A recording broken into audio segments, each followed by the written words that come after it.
Utpatti Prakarana, The Origin. Chapter 8, The Story of Siddha.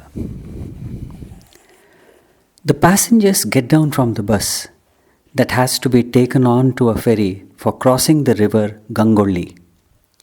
It is monsoon and the river is carrying cascades of water in all her majesty. Though the water is muddy, it has tremendous life force in it. All the passengers start boarding the ferry. Some of them are visibly scared at the prospect of falling overboard, while others are excited about the boat ride. For the rest, it's only a daily routine, and probably all they are interested in is in crossing over to the other side of the river and get on with their business of earning livelihood. The ferry leaves the northern bank and begins its slow journey like a hesitant and shy bride entering her new home. The wavelets hit the base of the ferry while the boatmen dip their tall bamboos into the river. A pleasant, rhythmic sound of wood coming in contact with water brings in a mood of peace and well-being. Suddenly, a gruff male voice, intensely musical, starts singing a Marathi devotional song of Saint Tukaram. The river, the setting, and the mood created thereof are so ideal and poignant that a few travelers are visibly moved, and all that fatigue resulting from hours of continuous traveling by the bus on bumpy roads gets totally eliminated and they are refreshed. It will not be a misstatement if it's said that no matter how great is the strain or pain, it gets eliminated with time or such experiences. As time is nothing but a flow of experiences, both pleasant and unpleasant. Rightly it has been said that time is the greatest healer. No wound, whatsoever its intensity, can last permanently. Either the intensity of the pain wears off with time, or the time erases the painful memory of the experience by offering alternate and more pleasant experiences.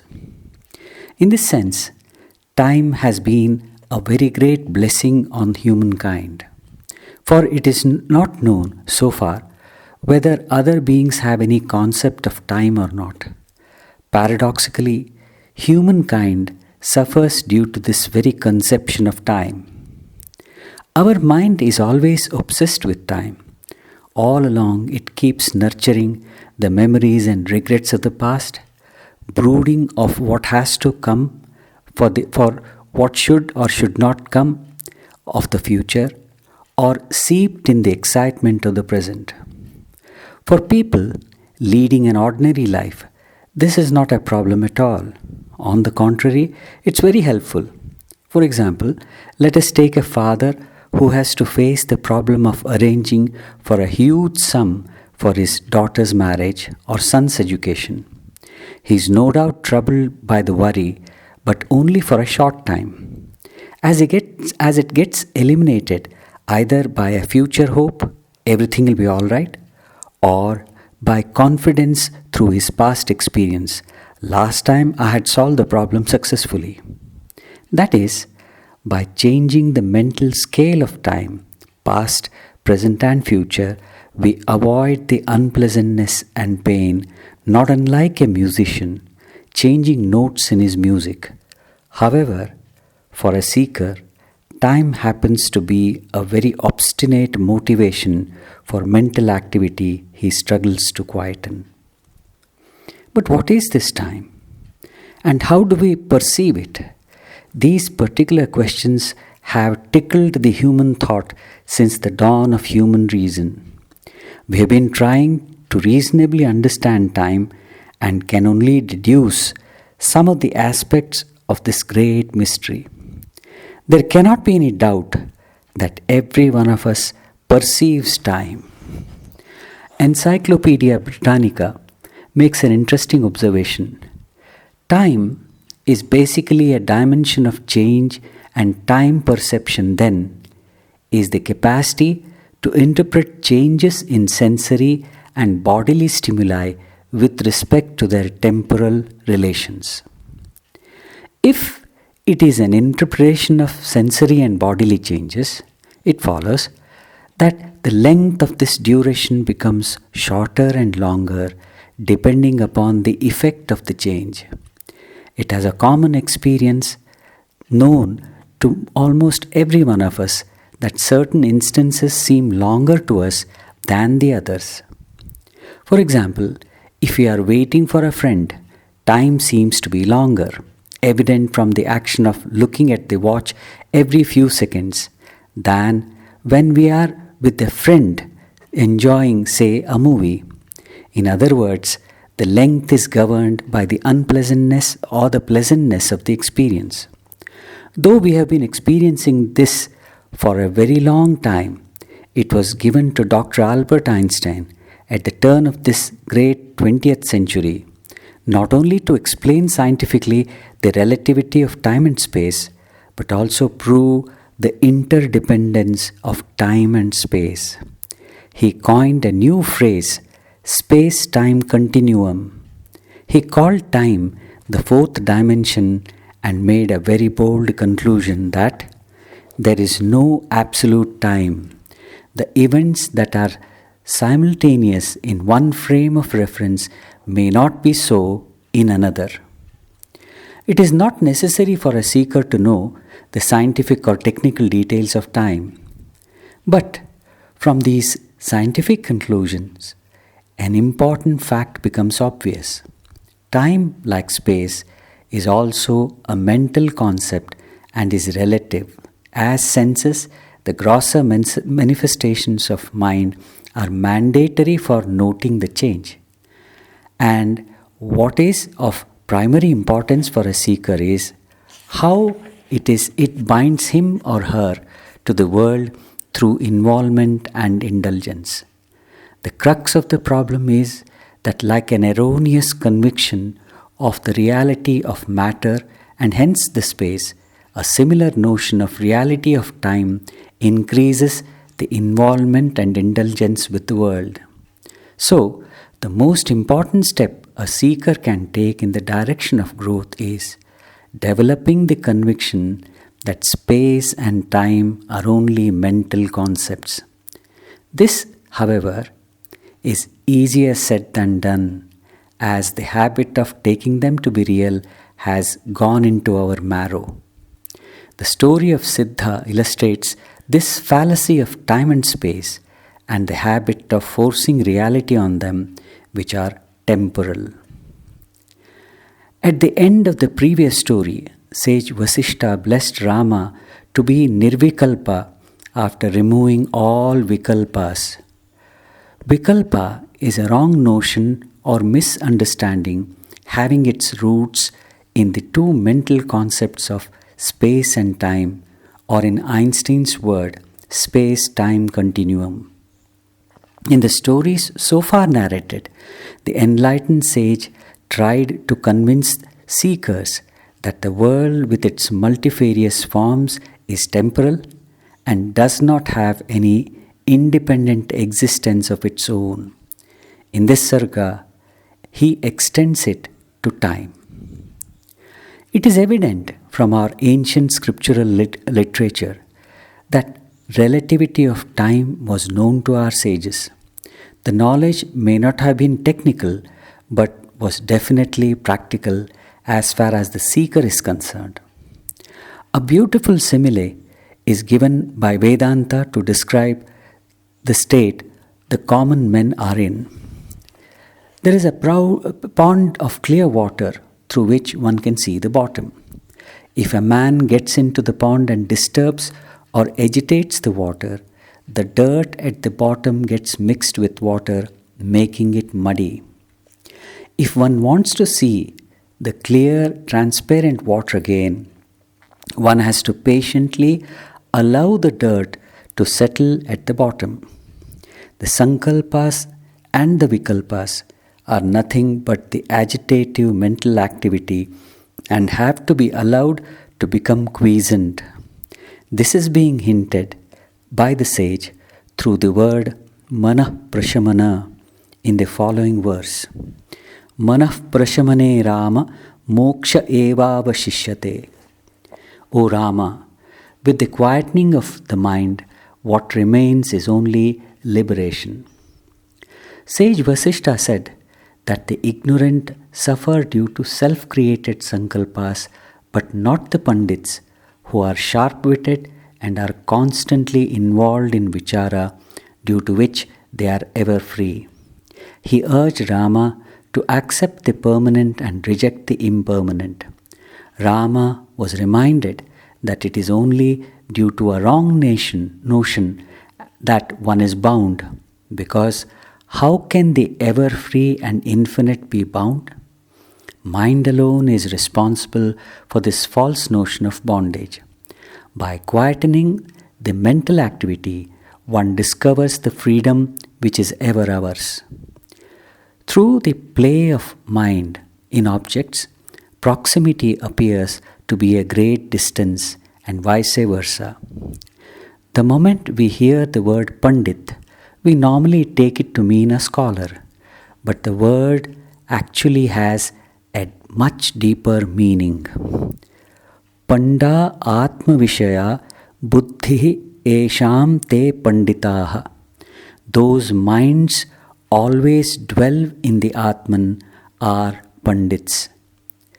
With this interpretation, it becomes clear as to why the word Pandit is used by the sage. A Pandit knows clearly and perfectly the meaning and purpose of life and how to start his course through it. He does not create any more agitations through sankalpa, but starts quietening the mind. It is our common experience that fear increases if one thinks more about that which creates the fear. If one is worried about the worry increases. That is why the sage urges the seeker through Rama not to think himself bound, because that is the primary bondage. Brahma Bindu Upanishad declares, Mana eva manushyanam karanam bandha mokshayoho. Mind alone is the cause for bondage and freedom in the human beings. Vasishtha started telling the story. A king who traced his lineage to Harishchandra ruled over the country of Uttara Pandava. He was prosperous, wise and extremely brave. This king, who was known by the name Lavana, was once seated on his throne in his court when a man, well versed in the art of magical tricks, walked in. After paying due respect to the king and the courtiers, he entreated the king to allow him to demonstrate his feats. The king agreed, and the magician waved a bunch of peacock feathers and mesmerized the king, who saw the following events pass before his eyes. A messenger sent by the king of Sindhu entered the court with a magnificent horse and said that it was a gift from his master to King Lavana. The Siddha, the magician, asked the king to mount the steed. But as far as the courtiers were concerned, the king was staring blankly as if in sleep. Lavana, under the influence of magician's spell, stared like a statue for a period of 5 muhurtas. Then his body lost its rigidity and relaxed. Muhurta is a unit of time used in ancient India to denote 48 minutes. Then his body lost its rigidity and relaxed to fall in front of the throne, and his ministers propped him up. When the king recovered gradually, he started narrating his experience. When the Siddha waved the peacock feathers in front of the eyes of the king, he became giddy and noticed a horse, which was mounted and ridden speedily for a long distance. Like the ignorant wallowing in their wealth due to non-discriminative mind, he entered a thick forest. His mind and senses became totally uncontrollable when he saw plants full of delicious fruits and heard the reverberating divine music. While riding this way, a creeper high up in a tree twined around his neck, and the horse bolted out of sight like sins from the bather in the Ganga. He was left dangling in midair, and the cool wind blowing made his body numb, which continued for the whole night. As the dawn broke, he got released but was unable to find any human being around. Exhausted and hungry, he spent some time when he saw an outcast girl. The girl had some food in her hand. He literally begged for the food and consequently had to pay a penalty. The girl refused, as she did not want the king to eat from the hands of an outcast, and took to heels. Finally, he found her out after a long chase, when the girl agreed to give him the food only on the condition that he made a promise to marry her in her own place in presence of her parents and live with her. Reluctantly, due to extreme hunger, the king made that promise and appeased his hunger and got entangled with her. The couple led a normal life of involvement and ignorance and had children. After living in such a way for many years, when king had grown old and weak, the region was afflicted by famine with no water and food. They abandoned the country with their children. But on way, the wife and two of his children died due to extreme hunger, weakness, and exhaustion. The youngest child climbed his lap and cried piteously to feed him. In sheer frustration, the king wanted to put an end to his miserable life by falling into the great forest fire. When the king was about to plunge into the flames, he found himself falling from the throne and saw his courtiers lifting him up and heard the musical instruments. Only then was he relieved to find that he was not the downtrodden man but King Lavana, the descendant of Harishchandra. The king said that it was because of the fascinating power of the Siddha that he lost his senses. He concluded that he had learned that ego of man experiences different states. Just as he finished saying this and wanted to know who this Siddha was, Shambharika, the Siddha, disappeared from the view in the twinkling of an eye. Sage Vasishtha concluded by saying that the Siddha was no other than divine Maya, sent to prove the fact that the universe is the mind itself. The wise say that the light of Parabrahman alone appears as mind and space-time, and hence the universe. In a masterly way, this symbolic story illustrates the subtle aspects of existence. King Lavana, the descendant of Harishchandra, denotes that an individual is always free, king-like, and totally devoted to truth, as Harishchandra personifies truth and has been referred to as Satya Harishchandra. In the words of sage Vasishtha, Shambharika, the Siddha, happens to be the divine Maya. Maya is a special word used to denote so many subtle processes involved in creation. That is why this section of the scripture has been called Utpatti Prakarana. Maya has different meanings depending on the context. Normally, Maya is interpreted as the illusion or that which is not. Yoga Vasishtha, however, takes a very general interpretation as Sankalpa, which is the tendency for the contraction of the infinite consciousness. This tendency precedes thought and thought is a potential vikalpa or wrong notion, this truth is clarified later on in the text. The space-time continuum is created under the influence of Maya. With this idea of space-time, the paraphernalia of vikalpas and finally the paranoia become part of life.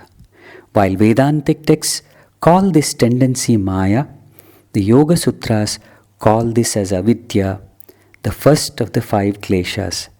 Though the concept of Maya is at the universal level, while the avidya is more at an individual level.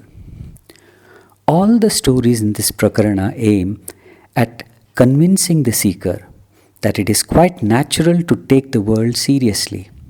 It is this seriousness that breeds the vikalpa and its fanciful companion misery. During his training, Carlos Castaneda used to seek clarification by asking all sorts of questions to Don Juan, his teacher. It had almost become an obsession for Carlos to get explanation for everything. Once, Don Juan, reluctant to answer a question, left him for a while. Carlos suspected a little annoyance in his mood. An interesting conversation followed. "Are you angry at me, Don Juan?" I asked him when he returned. He seemed surprised at my question. "No, I'm never angry at anybody. No human being can do anything important enough for that. You get angry at people when you feel that their acts are important. I don't feel that any longer." Not only anger, but any mental involvement or sense indulgence is possible only when the world becomes important, when the goad for the first evil, namely importance, has been overcome, then one can slowly move inwards. These directions, outward and inward, are only to indicate the movement towards the subtler planes of existence, that is, from body through senses, mind, intellect, memory to I-ness. If antarmukhata is achieved, then one can say that one has put the first and the mandatory step in the direction of spirituality. When we have the experience of poise and a sense of oneness with nature, the mind drops the space-time and we experience something that is transcendental. The river, the movement of the boat, the mild breeze which somehow invigorates our being, or for that matter, anything that has quietening effect on us, invariably is a beyond mind experience. Whether we make use of these to go beyond the mind or to misuse them by giving importance to the objects of senses, as we mostly do, or to abuse them by becoming addicted to only the sense object contact, is left to the choice of the individual.